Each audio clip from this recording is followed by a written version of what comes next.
Hello, we'll be talking about the history of the film trailer. So first we need to know what is a trailer. A trailer is a short promotional piece using the content of the film that is put into a short video for the audience to watch and decide if they go to watch the film or not. Now we know that, let's get started. In the early 1910s, the film theatre had only one screen and you had to pay admission 5 cents so you could sit in the theatre as long as you want. For example, if you paid in the morning, you could stay into the afternoon. The film that you will be watching is a short film and a cartoon. This will be played in a continuous loop. In 1913, it has changed and we know as Year Zero. In New York, a man called Niels Granlund, the advertised manager Marcus Lowe Theatre, came up with the amazing idea to promote his Broadway play Pleasure Seekers by showing them behind the scenes of the actors rehearsing. The idea was a massive hit and they showed it in ads between the films.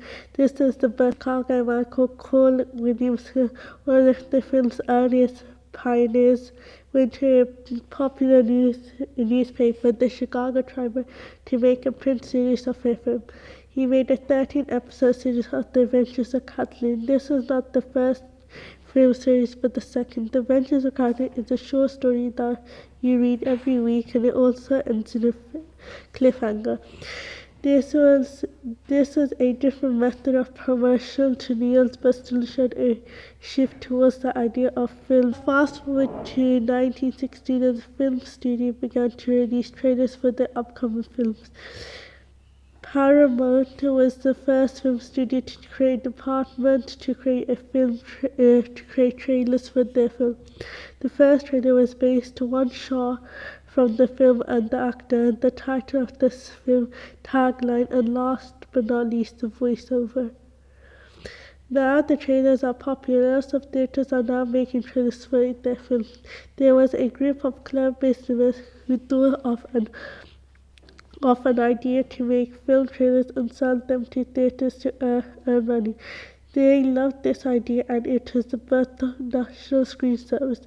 In 1919, Herman Robbins started an NSS office in New York City. They didn't ask permission from the studios to get their content, but the studios happily signed deals to submit their films to NSS to be into a film studio trailer.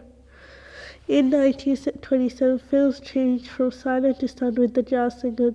This was a 7-minute trailer with the voiceover. The jazz singer trailer showed a man walking in front of the black curtain, clearing his throat and saying, "Ladies and gentlemen, I am privileged to say a few words from you." After that, another man started to sing. While the man is singing, there will always be a pop-up narrative voiceover.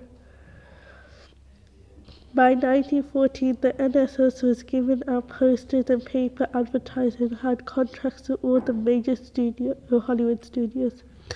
The NSS also made Hollywood studios sign a contract to rent out the posters and trailer needed on a week-by-week basis to promote the studio. And our star directors are trying new techniques for making trailers. For example, Alfred Hitchcock is a star director that made a film called Psycho. I love how he did this film trailer to the film. He did it in a really weird but interesting way. Instead of doing a traditional trailer, he did a tour of the set and spoke little hints of the film. Hitchcock wanted the audience to be completely in the dark about what his film was about. Stanley Kubrick is another star director who took a really different approach to his trailer for a film, Doctor Strangelove, than Alfred Hitchcock trailer for Psycho. The way he made his trailer does makes a little the modern trailer as it's funny and serious at the same. This trailer had fast montage, quick cuts, titles on screen, and voiceover in single words or multiple.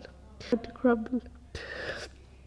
As NSS began to crumble, the theatres are now making their own trailers and not getting any trailers from the NSS. After the Star Direct experimented with the trailer, we saw the rise in blockbuster strategies. Jaws was one of the best hits in the world. This has changed from the studio's controlled golden era of Hollywood. Jaws opened was in a big 464 theaters on June 25th, and 1975 expanded to 605 theaters a month later. Universe spent an unpredictable £7,100 in TV advertising alone.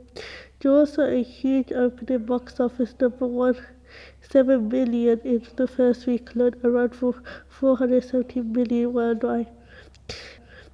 Now we are in the blockbuster era. Do you know who the voice of the trailers were? World in the year 2017. In a time of tradition. In a city where anything can happen. In a war that isn't his. Of the trailers were. The voice of many of those blockbusters was the great Dan LaFontaine, also known as the voice of God. He had lent his talent to over 5,000 film trailers and hundreds of thousands of TV commercials. His net worth is $80 billion at the time of his death in 2002. We are now in 1996. America were crowded around the TV watching the Super Bowl when a trailer came up of the film called Independence Day. One of the scenes of the film is when the White House explodes. This is what you call a money shot.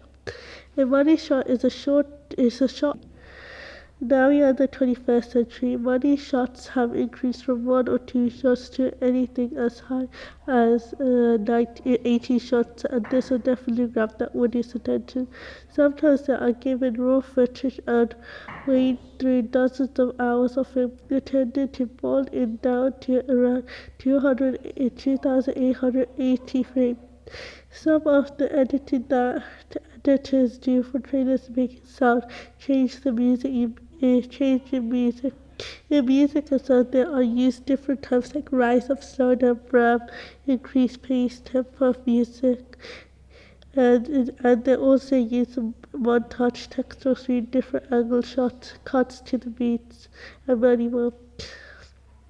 And I hope you like the history trailer. I hope there's more technology coming out. This will be the end of film trailers at all.